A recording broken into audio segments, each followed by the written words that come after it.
So I made this painting as a birthday present for my dad. He really loves monkeys. He likes ones that have lots of expression in their faces, so I decided to go for a grumpy snow monkey. Snow monkeys are small monkeys that come from Japan and are also known as Japanese macaques. The famous photos that you usually get of these guys are when they're sat in hot springs. So I definitely wanted to get that in my painting somewhere. I found this photograph that I painted from Pixabay. As an artist, whether you're planning on selling your work or not, it's really important that you don't use other people's photographs without permission. There are loads of websites out there with images that you're able to use that don't breach any copyright laws. So as a professional wildlife artist, I can't just go onto Google Images and search for lions. Because somebody has taken that photograph is somebody's property, and for me to paint that would be illegal. So if I can't find a photograph on Pixabay or similar websites, or I don't have a photograph of my own, what I tend to do is contact photographers directly via their websites or via Instagram and ask them for permission to use their photographs. The majority of photographers that I contact are more than happy to allow me to use their photos as references for my artwork. You can find more about how I choose my reference photos on my blog at studiowildlife.com. I'll put a link in the description below so that you can go and have a read. For this painting, I decided I wanted to keep it really simple and paint it monochromatic, so in black and white. I didn't really want to use any colour because I thought it might complicate things and it would take longer. To start the piece, I painted the background a mid-grey tone. There were two reasons for this. The first reason was that it allowed me to establish a mid-tone, so I could focus more on the darks and the highlights without worrying too much about the mid-greys. The second reason was pretty much because I wanted to try something new. I'd never painted on a tone background before.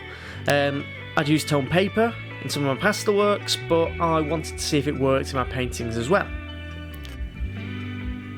I sketched the monkey out using vine charcoal. Usually I'd use a pastel fixative to seal the drawing in place, but I wanted to be able to mix some of that charcoal on the canvas with the paint to give the painting an almost chalky look. One thing I should say is that now I pretty much always use a pastel fixative to seal my charcoal drawings. I used to use hairspray, which was much cheaper, but I did find that it caused a few of my drawings to yellow over time, which was not good. So now I stick to pastel fixatives.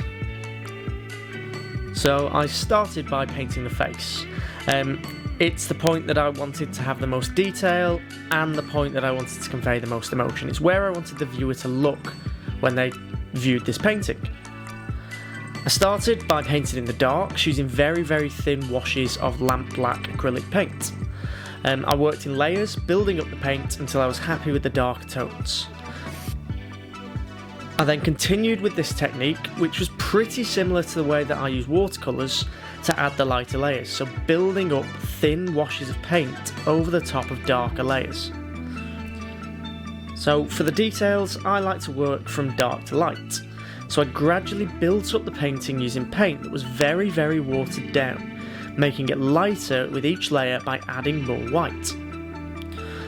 When I'd finished, I found that the painting looked very blue, which was not what I wanted. Quite a lot of the time when I'm painting, I get the colours wrong in my first attempt. So all I did to fix this painting was use very, very thin washes of a mix of raw umber and black to warm the painting up a bit, make it look a little bit less blue. This technique of painting in very thin washes to add colours or shadows is known as glazing, and it's something that I do in pretty much every painting. The background of this painting was done in a very similar way to the face and the hair. I just used thin washes of acrylic paint and worked from dark to light. Sometimes when I'm glazing I get a bit too much paint on the canvas, so I just use my finger or a clean brush dipped in a little bit of water to blend that excess paint back into the painting. I had to do it quite a few times painting the background of this one. Because these monkeys spend quite a lot of their time in hot springs, I wanted the background to look a bit hazy to show some of that warm steam that would be coming off the water as it evaporated. I could have spent hours doing this with a brush, but instead I used an airbrush. It was perfect to add the soft hazy look that I wanted surrounding the monkey. And because the airbrush uses watered down paint, the layers underneath still showed through slightly, very similarly to the glazing technique, which was exactly what I wanted. Some people feel the need to stick to traditional tools when they're painting, but I say take advantage of what you have to hand. Use brushes, use straws, old credit cards, you can even use something like a banana to add creativity and interesting marks to your painting.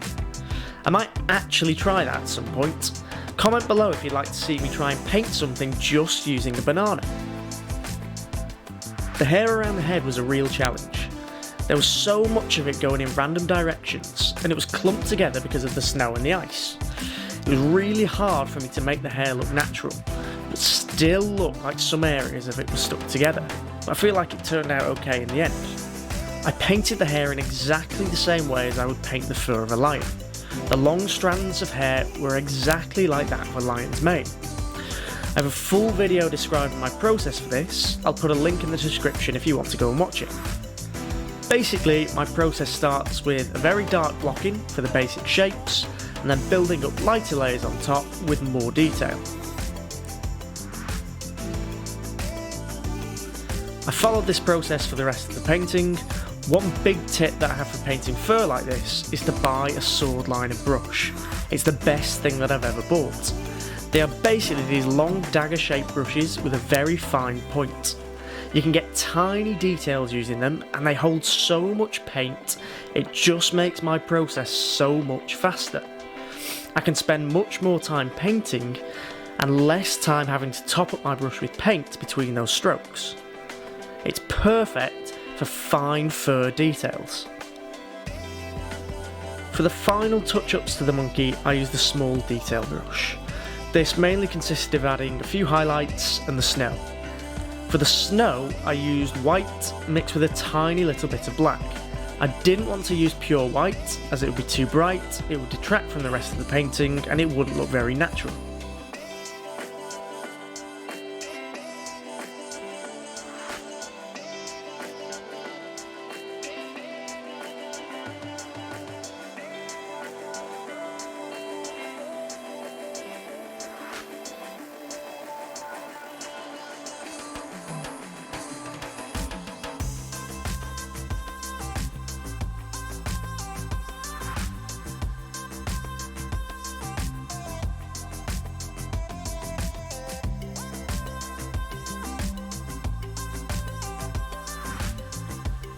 I painted the snow very simply by just dotting the paintbrush around as randomly as I could along the hairs that I thought the snow would be sticking to.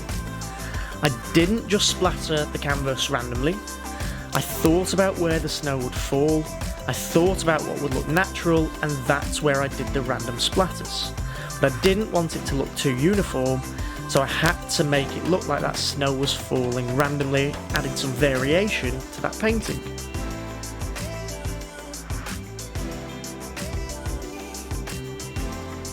Hopefully my dad likes his painting.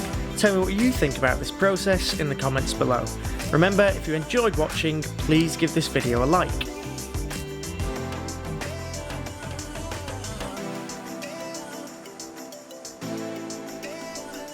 As always, thank you for watching. Please subscribe for more wildlife art tips.